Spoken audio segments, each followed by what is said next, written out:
Estamos en la primera epístola del apóstol Juan.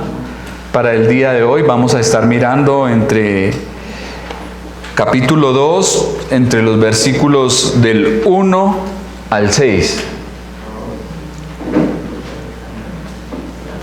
Primera epístola del apóstol Juan, capítulo 2, versículo del 1 al 6. ¿Ya lo tienen? Bien, vamos a darle entonces observación a la palabra del Señor, al texto. Dice así: Cristo, nuestro abogado. Hijitos míos, estas cosas os escribo para que no pequéis. Y si alguno hubiere pecado, abogado tenemos para con el Padre a Jesucristo el justo. Y Él es la propiciación por nuestros pecados, y no solamente por los nuestros, sino también por los de todo el mundo. Y en esto sabemos que nosotros le conocemos, si guardamos sus mandamientos. El que dice, yo le conozco, y no guarda sus mandamientos, el tal es mentiroso y la verdad no está en él. El que dice que permanece en él debe andar como él anduvo. Amén. En cierta oportunidad, por cosas de la vida, tuvimos que comparecer ante un juzgado, porque allí se llevaba un proceso en contra nuestro. Y luego de enterarnos del problema, lo primero que debíamos hacer y lo primero en lo que debíamos pensar era en contratar a un abogado. Usted, si tiene un proceso, si tiene una demanda en un juzgado, usted necesita de alguien que lo represente, necesita de alguien que lo defienda, de alguien que lleve su caso. Usted mismo no puede defenderse, y si usted no tiene una tarjeta que lo acredite como abogado, no le sirve, no puede defenderse por sí mismo. Entonces empezamos a visitar varios de ellos, y todos coincidían en que sus honorarios son bastante altos. Y estuvimos en la oficina de uno de ellos, que por cierto tenía esa oficina infectada de cigarrillos. Llegamos y desde el mismo momento en que entramos a la oficina de este hombre se sentía ese olor a tabaco y a humo, y el hombre, mientras hablaba, eso se le sentía más ese olor, y definitivamente lo apodamos el doctor Cigarrillo. Estuvimos hablando con otra abogada, y lo primero que nos dijo en el momento en que nos presentaron es: vamos a comer algo. Vamos a comer algo. Y nosotros, bueno, está bien, vamos a comer. Pero pues ella hizo la invitación, pero nosotros pagábamos. Y mientras estaba allí hablando, esta señora pedía y pedía y comía, y eso hasta hablaba con la boca llena. Y nosotros con mi madre nos mirábamos, y entonces nos decía la señora mientras comía, nos preguntaba: ¿y cuánto vale la casa? Nosotros: sí, ¿cuánto vale la casa? Es que sobre el valor de la casa es que yo trabajo.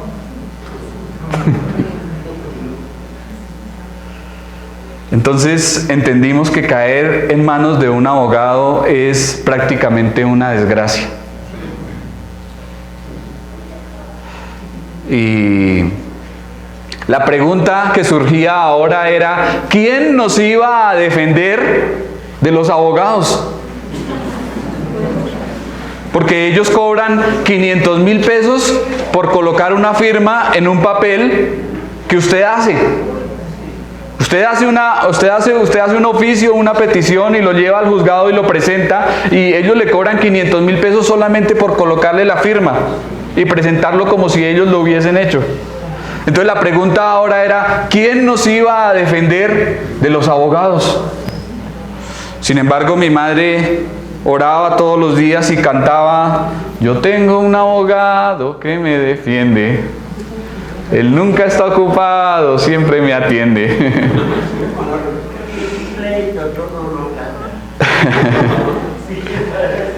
Y de eso precisamente es lo que nos estará hablando hoy estos pasajes de la Escritura, que tenemos un abogado en el cielo, es un abogado que podemos confiar plenamente en él, es un abogado ilimitado, es un abogado intachable, es un abogado invencible.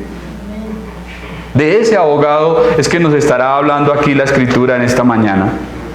Entonces lo primero que miramos es en el versículo 1, que dice la palabra, hijitos míos, estas cosas os escribo para que no pequéis.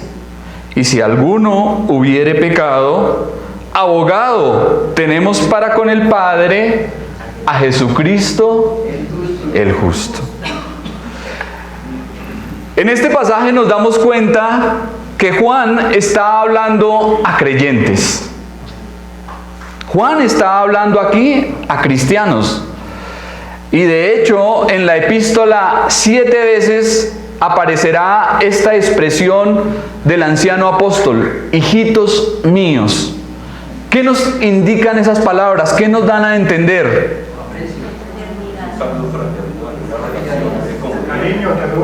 Es un saludo de bondad, de amor, de ternura. Es algo fraternal, correcto. Y sin duda muchos de los que estaban allí en Éfeso llegaron a la fe gracias al ministerio del apóstol Juan. Entonces por eso él les habla, hijitos míos. Ellos hacían parte de la familia de Dios porque se habían convertido. Juan acababa de enseñar sobre la limpieza constante que recibimos por la sangre de Cristo. ¿Recuerdan? En el contexto decíamos, si confesamos nuestros pecados, Él es fiel y justo para perdonar nuestros pecados y limpiarnos de toda maldad. Entonces podrían llegar a pensar los hermanos en Éfeso, bueno, estamos en la gracia, como piensan muchos hoy en día, vivimos bajo la gracia, tenemos la salvación como un regalo de Dios, la sangre de Jesucristo nos limpia de todo pecado, entonces vivamos la vida. Así que rápidamente Juan dice aquí, no piensen que porque la sangre de Jesucristo les limpia de todo pecado, entonces van a vivir entregados al pecado. Lo que él dice es, estas cosas, estas líneas que les estoy escribiendo, esto que les estoy aquí diciendo, es para que no pequen. Estas cosas os escribo para que no pequéis. Para que se alejen del pecado, para que eviten todo pecado. Ustedes no deben practicar ni vivir pecando. Hijitos míos, dice Juan, les estoy escribiendo para que entiendan que ya no tienen necesidad de pecar. Debido a nuestra naturaleza y condición, por su gracia Dios ha preparado para nosotros en el fracaso a alguien. Dice que abogado tenemos para con el Padre. No solo se reitera nuestra dirección en la vida hacia la santidad, sino también revela a nuestro defensor en el cielo. También es el representante, consejero, alguien que defiende, auxilia, protege y aboga por nuestra causa. La palabra que se utiliza acá es la misma que aparece para referirse al Espíritu Santo, el Paracleto, alguien que es llamado para venir al lado de otro con el propósito de ayudarle, de auxiliarle, de animarle, de fortalecerle. Entonces, el Espíritu Santo es nuestro Paracleto, nuestro Consolador en esta tierra, nuestro abogado, pero Jesucristo es nuestro representante y auxiliador en el cielo. Entonces, la palabra que se usa es la misma, es para referirse a un abogado, a un ayudador. Y notemos que el pasaje dice tenemos en tiempo presente. ¿Qué nos indica esa palabra? Tenemos, abogado tenemos. No dice abogado tuvimos o abogado tendremos. Ahora, abogado tenemos para con el Padre. ¿Eso de qué nos habla ese tenemos? De un tiempo presente.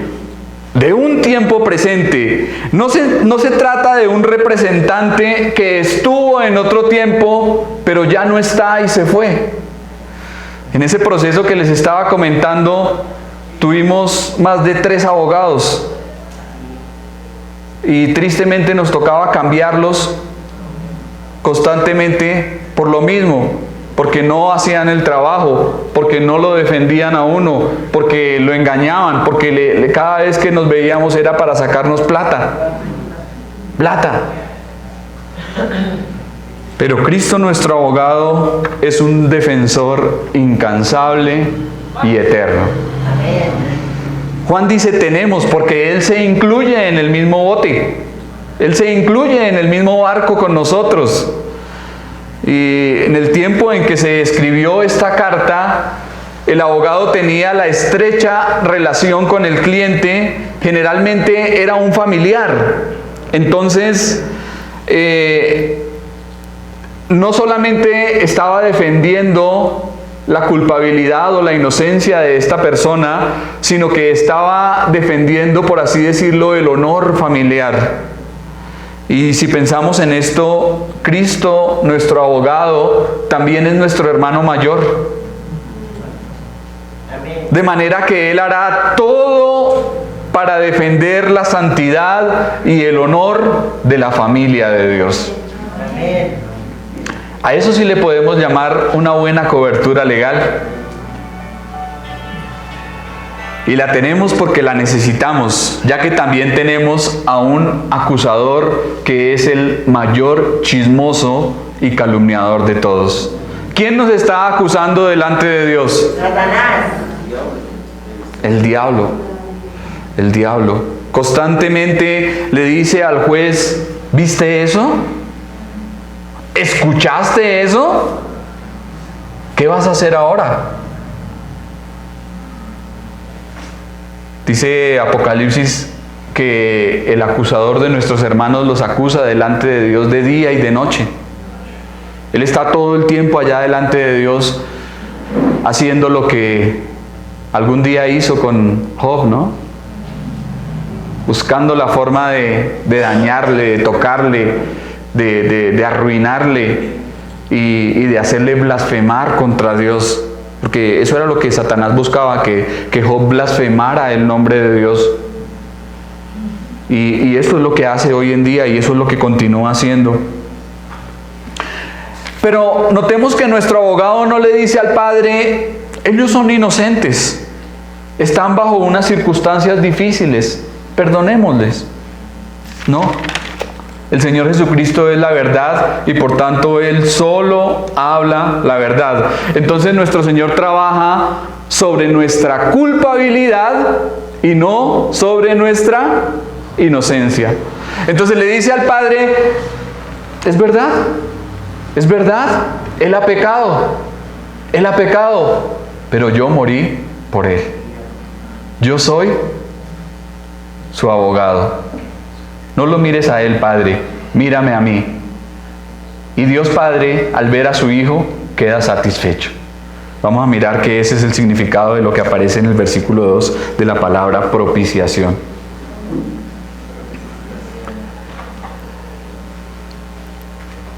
Como si Juan pensara que no supiésemos de quién se está hablando, agrega, abogado tenemos para con el Padre, ¿a quién? A Jesucristo el justo. Veamos que el pasaje dice para con el Padre y no para con Dios. Y es que aun si pecamos, Dios sigue siendo nuestro Padre.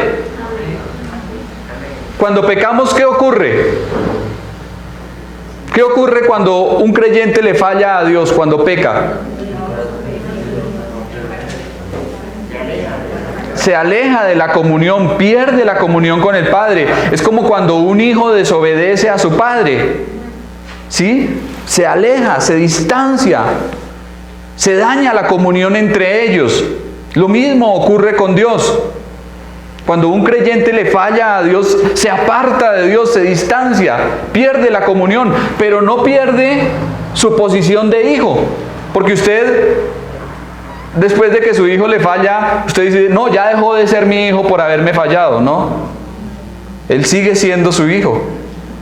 Él continúa siendo su hijo y por siempre será su hijo. Y así es con Dios. Si usted ha nacido en la familia de Dios, seguirá siendo hijo de Dios. Eso nadie le va a quitar ese título. Ahora, un hijo puede deshonrar a su padre, pero sigue siendo hijo por el hecho de su nacimiento. Jesucristo, el justo, es impecable. Él no hace tratos por debajo de la mesa. Generalmente con la mayoría de abogados el miedo es que llamen a la contraparte y hagan un arreglo por ahí y reciban algo y entonces dicen, no, el caso va bien, pero dejemos así. Y cuando usted se da cuenta es que está perdido. Pero Jesucristo es el justo. Jesucristo nuestro abogado es justo. En Él no hay sobornos, en Él no hay estratagemas ni fraudes. Entonces, cuando nuestro acusador va ante la corte celestial, delante de Dios y nos acusa, Jesucristo está allí y dice, cárgalo a mi cuenta. Yo morí por Él, yo derramé mi sangre por Él. Ese es nuestro abogado. Nuestro pecado merece ira, pero Cristo recibió toda la ira de Dios. En Él no se halló falta alguna. Fue el Cordero perfecto, sin tacha y sin defecto, prefigurado desde el Antiguo Testamento. Versículo 2. Y Él es la propiciación por nuestros pecados, y no solamente por los nuestros, sino también ¿por quién? Por los de todo el mundo. Cristo no solo es nuestro abogado, sino también la propiciación por los pecados y los de todo el mundo. La palabra propiciación en griego significa satisfacción. Satisfacción. Cuando dice que Cristo es la propiciación, es decir, que Él satisfizo todas las demandas de la justicia de Dios. Él aplacó la ira.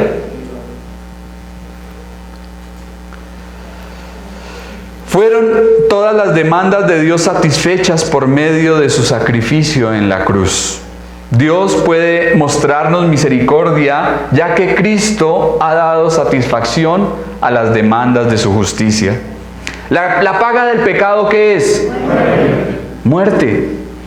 ¿Y quién murió? Cristo murió, ocupando nuestro lugar. Esa palabra de sustituto me gusta, porque no sé si ustedes han visto cuando en un partido de fútbol se habla del sustituto. ¿Qué es el sustituto, hermano Felipe? El que llega y entra a ocupar el lugar del que sale. ¿Sí? Entonces lo mismo es en la palabra de Dios. Cuando se habla de Cristo como nuestro sustituto, es que Él tomó nuestro lugar. Él tomó nuestro lugar. El castigo que nosotros merecíamos, Cristo lo sufrió. ¿Sí? La pena por nuestros pecados, Cristo la pagó. Cristo la pagó. Entonces de eso nos habla la sustitución. La palabra propiciación era más común para los judíos que para nosotros. En nuestro lenguaje puede dar la idea de algo acertado o algo oportuno o favorable, mas para ellos tenía una relación directa con el día de la expiación. cuando el sumo sacerdote entraba al lugar santísimo con la sangre del sacrificio para rociarla sobre el propiciatorio y hacer ofrenda por el pecado de él y del pueblo. Notemos que en este pasaje el apóstol Juan agrega que la propiciación hecha por Cristo fue ¿para quiénes? ¿Por quiénes? ¿Por quiénes? ¿Solamente por los que estamos aquí hoy? Por todo el mundo. Por todo el mundo. Algunos comentaristas han osado en decir que Jesús solo pagó por los pecados de los cristianos en Éfeso. Es un error. Y también que pagó por los pecados de todos los cristianos alrededor del mundo. Bueno, sí, en parte es verdad, pero no es toda la verdad, porque aquí la palabra mundo hace referencia a toda la humanidad, igual que en Juan 3:16.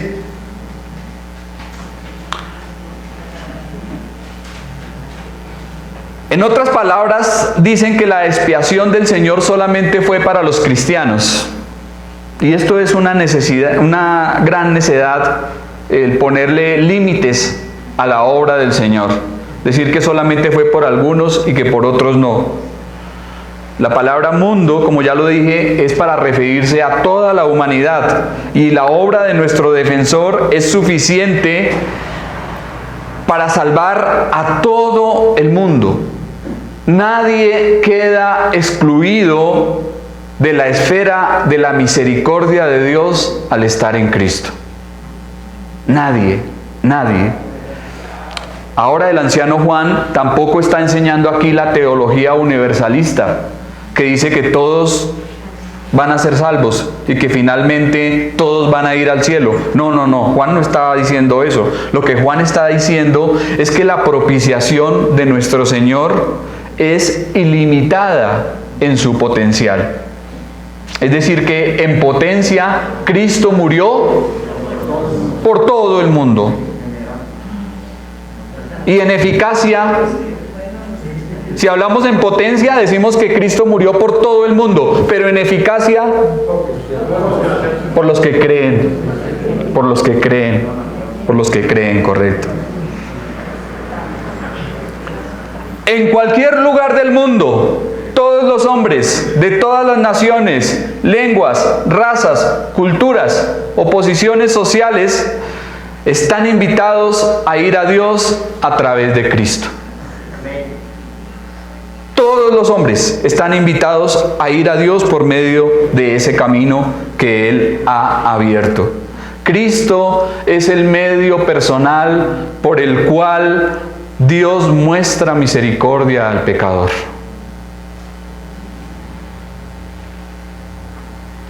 De manera que no es solamente un plan para nosotros aquí en el mundo occidental. Al hindú, bañándose en el río Ganges, tratando de limpiar y lavar sus pecados, Dios le dice: solamente por medio de la sangre de mi Hijo amado hallarás limpieza y perdón. Es el mismo plan para todo el mundo, en todo lugar. Entre el infierno y el hombre, solo hay alguien para salvar: Jesucristo el justo. Jesucristo el justo. El que nunca ha perdido un caso. Escuche bien, Él nunca ha perdido un caso.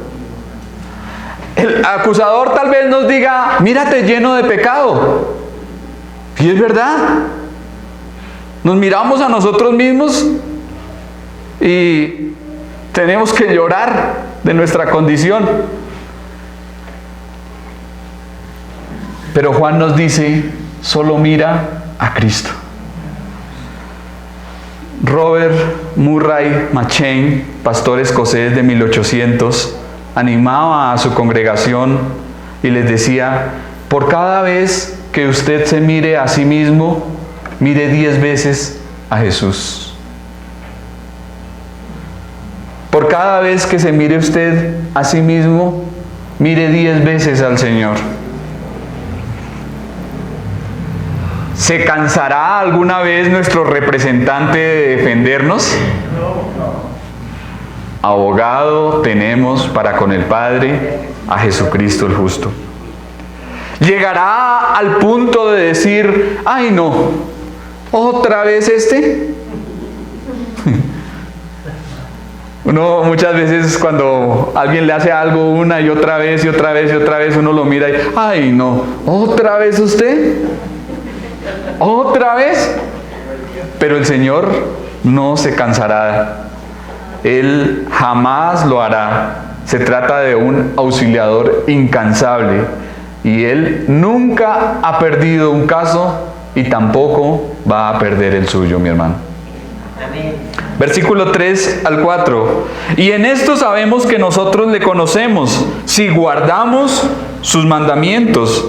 El que dice yo le conozco y no guarda sus mandamientos, el tal es mentiroso y la verdad no está en él. La prueba práctica de la comunión cristiana es la obediencia. Así que ahora Juan está preparado para dar verdaderas marcas de los que pertenecen a ella. Los gnósticos con los que el apóstol luchaba, ellos decían tener un conocimiento profundo de Dios. Se jactaban diciendo que conocían a Dios, pero no guardaban los mandamientos del Señor. ¿Y un conocimiento así, será que sirve de algo?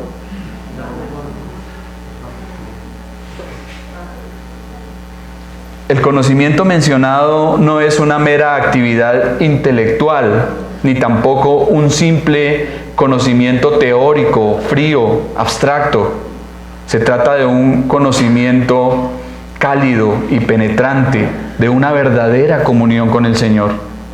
Conocer al Señor es obedecerle. Si dices conocer a Jesucristo, pero nunca Él ha cambiado tu vida, entonces nunca le has conocido. No le has conocido. Quienes de verdad han nacido de nuevo lo demuestran siendo obedientes. Y no es una obediencia temporal o circunstancial, sino una práctica habitual. Juan no concibe ningún conocimiento real de Dios que no desemboque en obediencia a Él. Guardar sus mandamientos no es poner la Biblia en la caja fuerte, ni tampoco echarla en un cajón con llave. Es obedecer las enseñanzas del Señor, tal como se encuentran en el Nuevo Testamento. Es poner en práctica sus instrucciones, sus lecciones y ordenanzas. Durante la guerra civil, los estados que estaban en la frontera fueron los que más sufrieron. Y muchas personas trataban de quedar bien con ambos bandos. Entonces, como estaban en la frontera, a veces tenían la bandera de un país y muchas veces izaban la bandera del otro, congraciándose con los ejércitos.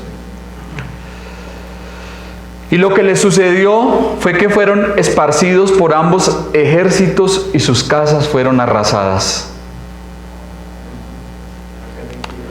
Entre los cristianos, la gente más despreciable es la que se parece a estos habitantes de la frontera, que intentan vivir para dos mundos. Intentan tratar de agradar a Dios y agradar al mundo al mismo tiempo. El Señor ha dicho, no se puede servir a dos señores, porque amarás al uno y aborrecerás al otro. Y también ha dicho el Señor claramente, si me amáis, guardad mis mandamientos. De modo que si alguien dice conocerle, pero no guarda sus mandamientos, es evidente que no está diciendo la verdad. No dice la verdad, es un mentiroso. Juan lo acaba de decir ahí. El que dice yo le conozco y no guarda sus mandamientos es un mentiroso y la verdad no está en él. La vida cristiana se debe caracterizar en su globalidad por el deseo habitual de hacerlo agradable al Señor. No hay conocimiento de Cristo si no se le ve a Él digno de obediencia. Hace años el cristianismo se puso de moda y entonces todos los personajes famosos decían: yo soy cristiano, me he convertido al Señor, ahora ando en Cristo. Por ahí veía un video de un hombre que lloraba y daba el testimonio de que ahora sí había tenido un encuentro con Cristo, pero al poco tiempo hizo otro video drogándose y tomando trago. Entonces, lo que demostraban era no tener la verdad. Si no hay obediencia, no hay honestidad y no hay conocimiento del Señor. En estos pasajes Juan nos enseña tres cosas: la afirmación, yo le conozco; la prueba, no guarda sus mandamientos. ¿Cuál es el resultado de esa prueba? El que dice yo le conozco, no guarda sus mandamientos, ¿cuál es el resultado? Es un mentiroso. Es un mentiroso. La obediencia a los mandamientos de Cristo es la prueba concreta y práctica de una fe verdadera y salvífica. La fe verdadera nunca es pasiva, siempre es obediente. Así que como seguidores del Señor, nuestro mayor deleite siempre se encontrará en obedecer su palabra. Y terminamos con el versículo 5 y 6. Pero el que guarda su palabra, en este verdaderamente el amor de Dios se ha perfeccionado. Por esto sabemos que estamos en Él. El que dice que permanece en Él, debe andar como Él anduvo. Notemos que en estos pasajes Juan describe la obediencia en forma progresiva. Guardar sus mandamientos, guardar su palabra y andar como Él anduvo. Aquí la prueba y el resultado son: el que guarda su palabra, en este verdaderamente el amor de Dios se ha perfeccionado. El verbo guardar da la idea de cuidar, de conservar, indicando una acción continua. De manera que la obediencia al Señor debe ser ¿cuándo? Siempre, continua, habitual. No es de que yo sirvo y agrado al Señor hoy y mañana no. De eso no se trata. Debe ser una obediencia continua. El amor se ha perfeccionado en su vida.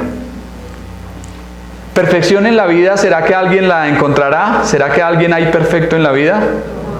No, el único perfecto. Pero lo que estamos viendo aquí es que perfección del amor de Dios, sí. Tal vez perfección en la vida no la hay, pero perfección del amor de Dios sí. ¿Y de qué habla esto? No se trata de nuestro amor. No es nuestro amor, es el amor ¿de quién? De Dios, correcto. El amor de Dios cumple su objetivo y alcanza su fin cuando produce obediencia a Él. Es el amor de Dios en nosotros, no es nuestro amor. Una joven llegó a un internado para señoritas y cuando le dieron el reglamento le pareció irrazonable y con enojo y en voz alta dijo: obedecerlo como yo quiera. En la cena, cuando una compañera le presentó a la directora del internado, esta joven le dijo a su amiga: qué mujer tan simpática, qué sonrisa tan amable, sentía que me conocía hacía tiempo. Y pasó el tiempo y la admiración y el cariño de la joven iba en aumento hacia la directora. Sentía que debía agradarla, que debía portarse bien, que debía obedecerle. Entonces, con solicitud, sumisión y sin esfuerzo, empezó a cumplir el reglamento. El amor triunfó. ¿Qué es mejor? ¿Obedecer por amor o obedecer por temor? Por amor. Por amor. ¿Obedece usted a Dios porque ha experimentado su amor y desea complacerle y agradarle en todo? ¿Obedece usted a Dios porque su amor se ha perfeccionado en su vida? Estar en Él, conocerle y permanecer en Él son frases sinónimas que indican una comunión con el Señor. El que afirma estar en dicha comunión está en la obligación de andar como Él anduvo. Andar hace referencia a la conducta personal en la vida, es decir, que habitualmente debemos vivir la vida de la misma forma como vivió nuestro Señor. ¿Y cómo vivió nuestro Señor? ¿Cómo anduvo Él? ¿En dónde lo encontramos? ¿En dónde lo vemos? En toda la palabra. Especialmente ¿en qué parte de la Escritura? ¿Cuáles son los libros de la Biblia que nos hablan de la vida de Cristo? Los Evangelios, correcto. Los Evangelios. ¿Y qué nos dicen los Evangelios? Él predicaba, él es el Evangelio. Él hacía la voluntad del Padre. Ajá. Él lo creó. Sí. La vida de un cristiano se debe caracterizar por tener las virtudes de la vida del Señor. Amor, humildad, compasión, bondad, perdón, servicio, entrega, misericordia, justicia, verdad, nobleza, etcétera, etcétera. ¿Ha llegado usted al punto de decir, como dijo Pablo, ya no vivo yo, mas vive Cristo en mí? Y lo que ahora vivo en la carne, lo vivo en la fe del Hijo de Dios, el cual me amó y se entregó a sí mismo por mí. ¿Anda usted como Cristo anduvo? El que dice que permanece en Él debe andar como Él anduvo. Oremos, mis hermanos. Señor, te damos gracias porque a veces, Señor, nos sentimos atribulados, nos sentimos cargados, a veces somos, Señor,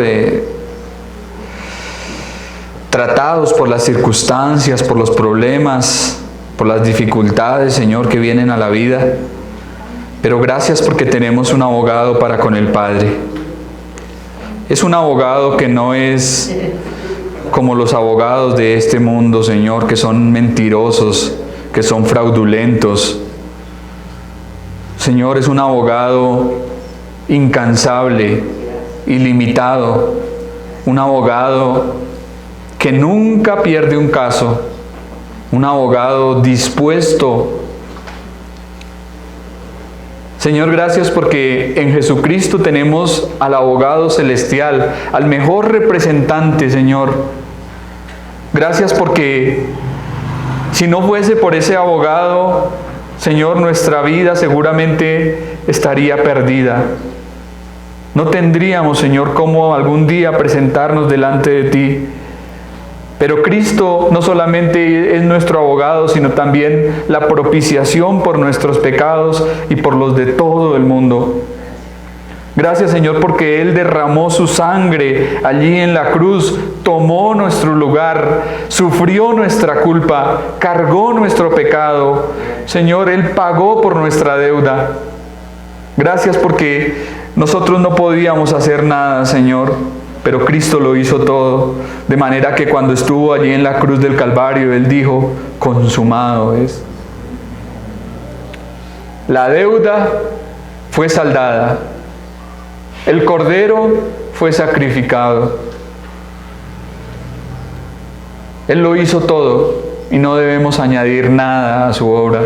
Solamente creer que Él lo ha hecho y lo ha pagado. Aceptarlo por la fe y vivir, Señor, para Él ahora, obedeciendo por amor. No por temor, Señor, no por temor a la condenación, sino porque Tú nos has amado primero. Nuestra respuesta, Señor, debe ser una obediencia en amor.